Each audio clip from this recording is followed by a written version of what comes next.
Hello students, how are you? I hope you all are fine and doing your studies properly. So welcome into the class 9th and I am your maths teacher. So in previous video we discussed about the practice exercise 1.7.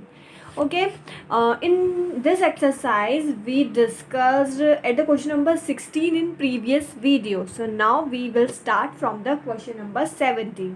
So let's start the guys. तो question number 7 यहाँ पर right है, आप सबको दिख रहा होगा.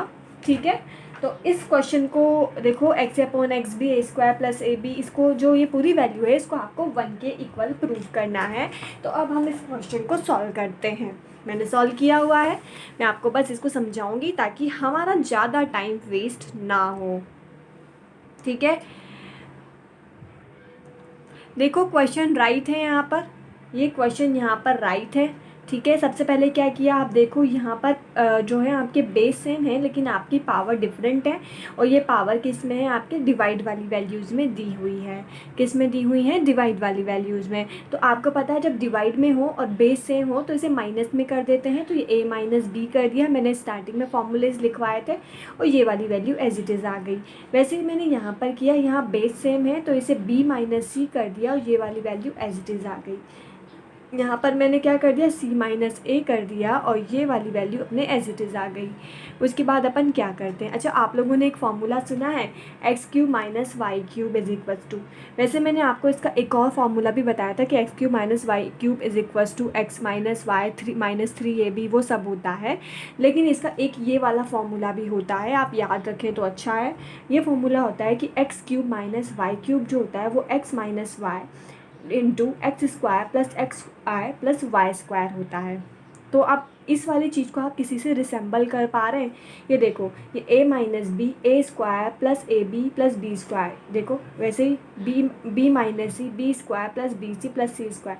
तो ये सब वैल्यूज़ इस फॉर्मूले से रिसेंबल हो रही है. ठीक है, तो इसकी जगह पे आप ए क्यूब माइनस बी क्यूब, इस वाले की जगह एक्स की पावर ए क्यूब माइनस बी क्यूब आप राइट कर सकते हो. वैसे इसकी जगह आप B cube minus c cube right कर सकते हो और इसकी जगह आप सी cube minus a cube right कर सकते हो. तो ये हमने यहाँ पर राइट कर दी इसकी वैल्यू. ठीक है, हो गई राइट, हो गई राइट. अब अपन देखते हैं, अब ये देखो बेस सेम है और ये मल्टीप्लाई में प्रेजेंट है तो ये सब पावर ऐड हो जाएंगी. तो मैंने इसको ऐड कर दिया, a cube minus b cube plus b cube minus c cube plus c cube minus a cube. अब देखो ए क्यूब से तो आपका ए क्यूब कैंसिल हो गया, बी क्यूब से बी क्यूब कैंसिल हो गया और सी क्यूब से सी क्यूब कैंसिल हो गया क्योंकि एक माइनस का और एक प्लस का है ना. तो एक्स की पावर आ गई 0 और मैंने आपको बताया था कि अगर किसी भी वैल्यू की पावर 0 है तो उसकी वैल्यू 1 आती है. तो ये आपके 1 आ गया और यही अपने को प्रूव करना था. तो ये हमारा प्रूफ हो गया. ठीक है, अब हम नेक्स्ट क्वेश्चन में देखते हैं. नेक्स्ट क्वेश्चन हमारा क्या बोल रहा है वो हम देखते हैं. ये रहा हमारा नेक्स्ट क्वेश्चन जो है हमारा क्वेश्चन नंबर 18. ये बोल रहा है कि simplify each of the following. आपको इन दोनों जो क्वेश्चन दिए हैं इसको क्या करना है, सिंप्लीफाई करना है. तो पहले हम फर्स्ट वाले क्वेश्चन को सिंप्लीफाई करेंगे. इस क्वेश्चन को भी मैंने अपनी नोटबुक में राइट कर लिया है. ठीक है, ये देखो ये क्वेश्चन मैंने यहाँ पर राइट किया. ठीक है, यहाँ पे देखो 1 minus middle bracket 1 minus 1 minus इसकी पावर भी -1, फिर इस पूरे की पावर -1, फिर इस पूरे की पावर -1 ऐसे दिया है. तो देखो इस पूरे की पावर -1 है, अगर इस -1 पावर को +1 में कन्वर्ट करना है तो इस पूरी वैल्यू को बाय डिवाइड में ले आओ. तो अभी तो इस पूरे के डिवाइड में 1 है. ठीक है, वैल्यू को अपोजिट कर दिया तो ये 1 तो चला गया ऊपर और ये पूरी वैल्यू आ गई नीचे और ये -1 कन्वर्ट हो गया +1 में. ठीक है, आ गई बात समझ में. अब यहाँ पे 1, अब देखो अब ये तो +1 में हो गया लेकिन ये वाली वैल्यू जो है ये -1 में है. अब इसको +1 में कन्वर्ट करने के लिए क्या करो, इसके नीचे भी 1 प्रेजेंट है तो इसको भी अपोजिट कर दो. तो इसको मैंने ये पूरी वैल्यू, अच्छा हाँ एक मिनट. ठीक है, तो इसके ऊपर -1 की पावर थी तो -1 की पावर के लिए इसको अपोजिट में ले आया तो ये +1 हो ही गया था अपना. अब इसमें देखो ये वाला जो ब्रैकेट है इसके ऊपर भी -1 की पावर है. ठीक है, तो इसको भी अपोन में ले आएंगे. ये वाला 1 माइनस तो एज इट इज़ आ गया और ये पूरी वैल्यू अपोन में आ गई. 1 ऊपर चला गया और 1 माइनस 1 का -1 और ये -1 +1 में कन्वर्ट हो गया और ये वैल्यू इसके अपॉन में आ गई। उसके बाद अब देखो 1 as it is, 1 - 1 as it is, ठीक है। अब 1 माइनस भी एज इट इज़, लेकिन 1 - n -1 की पावर है तो इसको भी अपॉन में ले आए ताकि ये पावर +1 में कन्वर्ट हो गई। ये सब हो गया आपका। इसके बाद अपन ने क्या किया, यहाँ से इस वाले में देखो 1 - n एलसीएम आ रहा है तो 1 - n एलसीएम ले लिया, ये इधर मल्टीप्लाई हुआ तो 1 - n -1 एज इट इज़, ठीक है। अब आपको पता होगा, ठीक है, एज इट इज़। अब देखो ये डिवाइड है और डिवाइड के नीचे भी पूरी डिवाइड वाली वैल्यू है, ठीक है। अब ये डिवाइड में है तो डिवाइड वाली वैल्यू आपको पता है कि वो ऊपर चली जाती है, तो ये 1 - 1 एंड यहाँ ऊपर चला गया तो ये 1 ऐसा का ऐसा, 1 माइनस ऐसा का ऐसा, और ये 1 - n ऊपर चला गया तो ये आ गया यहाँ पर 1 - n, जो यहाँ पे 1 से मल्टीप्लाई हुआ तो एज इट इज़ आ गया। और नीचे आपके क्या रह गया, 1 - n -1, ये आपके नीचे रह गया, ठीक है, यहाँ रह गया ये। लेकिन इसमें भी क्या हुआ, ये 1 और ये 1 तो कैंसिल हो गया, तो यहाँ पर आपके पास ओनली -n रह गया, ठीक है, हो गया। अब इसमें भी क्या हुआ, -n एलसीएम आया तो -n एलसीएम लिया, ये इधर मल्टीप्लाई हुआ तो -n, ठीक है, ये ब्रैकेट ओपन हुआ तो ये -1 माइनस इधर माइनस से मल्टीप्लाई हुआ तो +n, ठीक है। अब ये भी डिवाइड में है तो ये ऊपर चला गया तो 1 × -n, यहाँ पे इस -n से +n कैंसिल हो गया और नीचे ओनली -1 रह गया। अब इस माइनस से ये माइनस कैंसिल हो गया तो आंसर आपके n आ गया, ठीक है। ये क्वेश्चन मैंने एक बार समझा दिया है, समझ नहीं आया तो वीडियो रिपीट करके देखो और फिर भी नहीं आया तो मुझसे पूछ लेना, ठीक है। अब हम नेक्स्ट क्वेश्चन देखते हैं। हमारा नेक्स्ट क्वेश्चन है क्वेश्चन नंबर 18, ठीक है। Simplify each of the following. आपको इसको सिंप्लीफाई करने के लिए हमने फर्स्ट कर लिया था, अब सेकंड करेंगे। तो चलो अब हम सेकंड वाला क्वेश्चन सॉल्व करते हैं। हमारा है 18 का सेकंड, तो 18 का सेकंड हम करते हैं। बहुत ज़्यादा हार्ड नहीं है, काफ़ी इजी क्वेश्चन है, पहले वाला तो फिर भी थोड़ा ट्रिकी था, ठीक है। ये आपको क्वेश्चन दिया हुआ है। अब आपको पता है कि एडिशन में है तो अकॉर्डिंग टू द फॉर्मूला इसको आप ऐसे लिख सकते हैं, एडिशन वाली वैल्यू को मल्टीप्लाई में 5 की पावर n इंटू 5 की power 3 -6 as it is into 5 की पावर n और ये 5 की पावर 1। इसको आप अलग अलग करके लिख सकते हैं, जो एडिशन में होते हैं उनको मल्टीप्लाई में करके लिख सकते हैं और जो सब्ट्रैक्शन में होते हैं उन्हें अपन डिवाइड में लिखते हैं। वैसे ही 9 × 5 की power n as it is और ये यहाँ पर एज इट इज़ 2 की पावर 2 को मैंने 4 राइट कर दिया। अब यहाँ पे 5 की पावर n कॉमन आ रहा है, 5 की पावर n कॉमन ले लिया, यहाँ पर ओनली 5 की पावर 3 बचा, 5 की पावर 3 यानी कि 125 माइनस 5 की पावर n तो कॉमन ले लिया। अब ये दोनों बचे तो इन दोनों को मैंने मल्टीप्लाई किया, 6 × 5 = 30 और यहाँ पर 30 राइट कर दिया। यहाँ पर भी 5 की पावर n कॉमन है, ये सॉरी 5 की पावर n जो है कॉमन है तो मैंने यहाँ कॉमन ले लिया और अंदर ब्रैकेट में ओनली 9 - 4 रह गया। अब 5 की पावर n से तो 5 की पावर n कैंसिल हो गया और 125 - 30 यानी कि 95 और 9 - 4 यानी कि 5।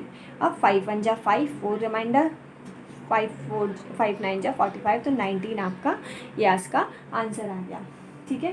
तो ये एक्सरसाइज 1.7 हमारी यहाँ पर ख़त्म हो गई। लेकिन एक्सरसाइज 1.7 के बाद यहाँ पर आपके कुछ मल्टीपल चॉइस क्वेश्चंस भी दिए हुए हैं, ठीक है। अब इनमें से मैं सारे क्वेश्चंस तो कराऊंगी नहीं बेटा, क्योंकि मैंने बहुत सारे क्वेश्चंस आपको कराए हैं, इस वजह से हमारा सिलेबस भी काफ़ी पीछे है, ठीक है। अब इनमें से अपन सिर्फ वो क्वेश्चन करेंगे जिनके ब्रैकेट में NCERT एग्जाम्पलर लिख रहा है, ठीक है, वो थोड़े इंपॉर्टेंट हैं हमारे लिए तो वो करेंगे, बाकी आप लोग कर लेना।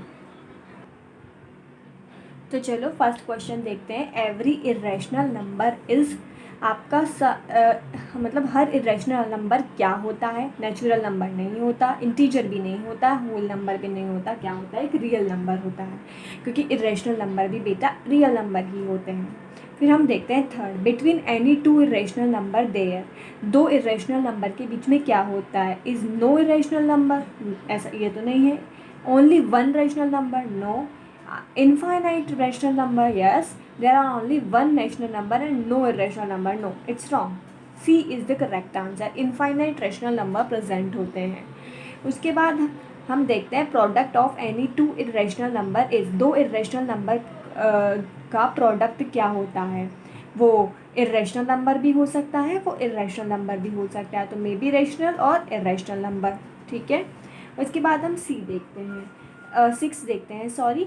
Decimal representation of the rational number can not be. तो रैशनल नंबर का डेसिमल रिप्रेजेंटेशन क्या नहीं होता, ठीक है। आपको पता है कि जो रैशनल नंबर होते हैं वो कैसे होते हैं, नॉन टर्मिनेटिंग होते हैं, और कैसे होते हैं, नॉन रिपीटेटिंग। कैसे, नॉन टर्मिनेटिंग और रिपीटेटिंग, सॉरी। जो रैशनल नंबर कैसे होते हैं, हमने स्टार्टिंग में पढ़ा था, एक तो नॉन टर्मिनेटिंग और रिपीटिंग। जो रिपीट होने लग जाते हैं वो रैशनल नंबर होते हैं। रिपीटिंग यानी रिकरिंग भी बोलते हैं उसे। तो पहला आता है नॉन टर्मिनेटिंग बट रिकरिंग, यानी कि नॉन टर्मिनेटिंग और रिपीटिंग। हाँ, ये तो सही है। टर्मिनेटिंग, रैशनल नंबर तो टर्मिनेटिंग भी हो सकते हैं, इजीली टर्मिनेट भी हो सकते हैं। ये भी सही है, ये भी सही है। Non terminating and non repeating, नहीं ये गलत है।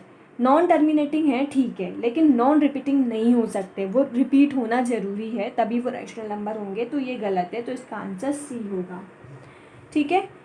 यहाँ पर कोई एग्जाम्पल प्रॉब्लम है, ये रही। A rational number between √2 and √3। आपको √2 और √3 के बीच में एक रैशनल नंबर निकालना है।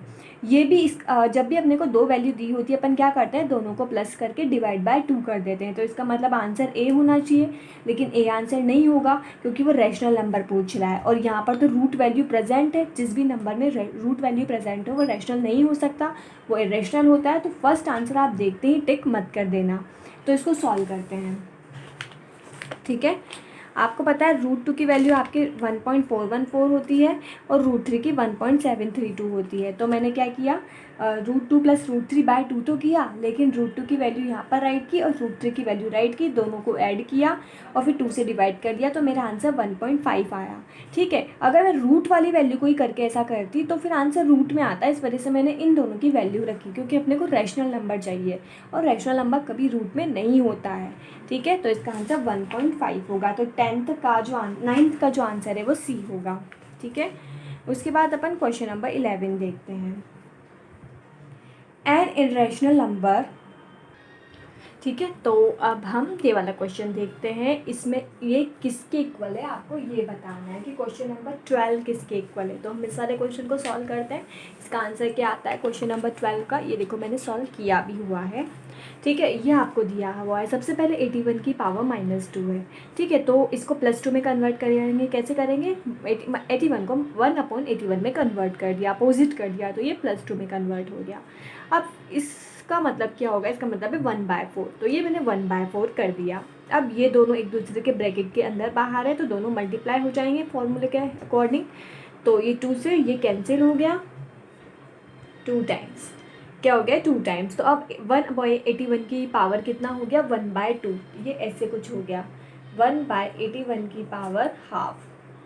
तो इसका हाफ क्या होगा, यानी इसका रूट क्या होगा, 1/9। तो इसका आंसर 1/9 अपने आ गया, ठीक है। अब नेक्स्ट एग्जाम्पलर प्रॉब्लम देखो, वो है आपकी क्वेश्चन नंबर 15 अपनी बुक में आप देखेंगे, ठीक है। The value of 1.99 in the form of p/q आपको फाइंड आउट करनी है। वह p and q are integers and q is not equals to 0, ठीक है। तो इसकी वैल्यू आपको फाइंड आउट करनी है। So that's so easy. आपको तो आप क्या कर लेंगे, x को, जैसे अपन इस टाइप के क्वेश्चन बहुत बार कर चुके हैं, x को 1.99 के इक्वल मान लेंगे।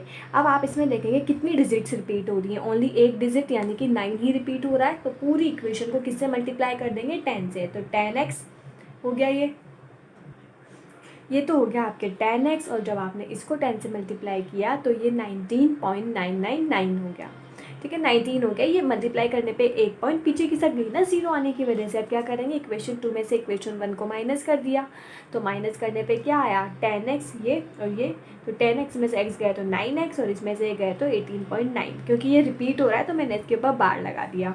अब 9 इधर गया तो 18 से डिवाइड हुआ, तो अप्रोक्स 2 इसका आंसर आएगा। तो आप देखो क्वेश्चन नंबर 15 जो है आपका, उसमें क्या आ रहा है, 2, यानी कि सी आपका इसमें करेक्ट आंसर होगा, ठीक है। उसके बाद हम क्वेश्चन नंबर 16 सॉल्व करते हैं, ठीक है। यहाँ पर आपको √2 की वैल्यू दी हुई है क्योंकि क्वेश्चन नंबर 16 में, तो आप इसको उसी टाइप से सॉल्व करेंगे। देखो मैंने इसे कैसे सॉल्व किया है, क्योंकि √2 की वैल्यू दी है तो इसको उसी टाइप से सॉल्व करेंगे, ठीक है। तो मैंने यहाँ पर √2 की वैल्यू रख दी -1, √2 की वैल्यू रख दी +1, माइनस करने पे ये आया, प्लस करने पे ये आया। अब ये कैंसिल डेसिमल से डेसिमल कैंसिल कर दिया, तो ऊपर तो बचा 4142 और नीचे बचा 24142। फिर मैंने इसे 4 से कैंसिल कर दिया, तो 4 1 जा 4 0, ठीक है, 4 3 जा 12 और 4 8 जा 32। वैसे इसे भी 4 से कैंसिल कर दिया। फिर उसके बाद मैंने इसे 2 से कैंसिल कर दिया। उसके बाद ये कैंसिल नहीं हो रहे, तो मैंने इसको इससे डिवाइड किया, तो मेरे आया रूट 0.1719, और जब मैंने इसका अंडर रूट निकाला तो मेरे आंसर आया 0.4146। तो यही इसका आंसर है। देखो आपके ऑप्शन में 0.4146 कहाँ दिया हुआ है, इसमें 4142 वाला सबसे क्लोजली है, तो यही आंसर होगा। ठीक है, 46 तो नहीं दिया हुआ, तो अपन इस वाले को आंसर कंसिडर कर लेंगे, तो सी इसका आंसर होगा। ठीक है, आ गया आपके आंसर। अब हम क्वेश्चन नंबर 17 करते हैं। देखो पढ़ लो, ये वाली वैल्यू किसके इक्वल है ये आपको बताना है। तो ये हमारा क्वेश्चन नंबर 17। देखो इसमें वही करना है आपको, डिनोमिनेटर रैशनलाइज करके इसका आंसर आ जाएगा। तो आपके डिनोमिनेटर √9 माइनस √8 है, तो यहाँ पर ये है, तो ऊपर और नीचे प्लस वाली वैल्यू से आपने मल्टीप्लाई कर दिया। मल्टीप्लाई करने पे ये अंदर मल्टीप्लाई हुआ, तो ये तो एज इट इज़ आ गया। और ये a माइनस बी और a प्लस बी है, यानी कि a square minus b square. a यानी कि √9 का स्क्वायर, b यानी कि √8 का स्क्वायर। अब √9 प्लस √8 तो एज इट इज़ आ गया। ठीक है, 9 माइनस 8 आपने यहाँ पर लिख दिया, तो 9 माइनस 8 तो अब 1 हो गया, तो ये तो बचा नहीं, ओनली बचा √9 प्लस √8। अब 9 का रूट होता है 3 और √8 का रूट क्या होता है 2, √2 होता है, क्योंकि √8 का मतलब होता है 2 इंटू 2 इंटू 2 इसका रूट। तो अब इस 2 में से तो एक 2 बाहर ले लिया, ठीक है, और अंदर बचा ओनली √2, तो 2 √2 इसका रूट हो जाता है। तो ये इसका आंसर आ गया 3 + 2 √2। तो इसका आंसर आपको कौन सा हो जाएगा, बी ऑप्शन इसका करेक्ट होगा। ठीक है, बी ऑप्शन देखो, ये इसका करेक्ट होगा। ठीक है, उसके बाद हम क्वेश्चन नंबर 18 सॉल्व करते हैं। इस वैल्यू किसके इक्वल होगी आपको ये बताना है। तो ये देखो मैंने इस क्वेश्चन को यहाँ राइट किया है।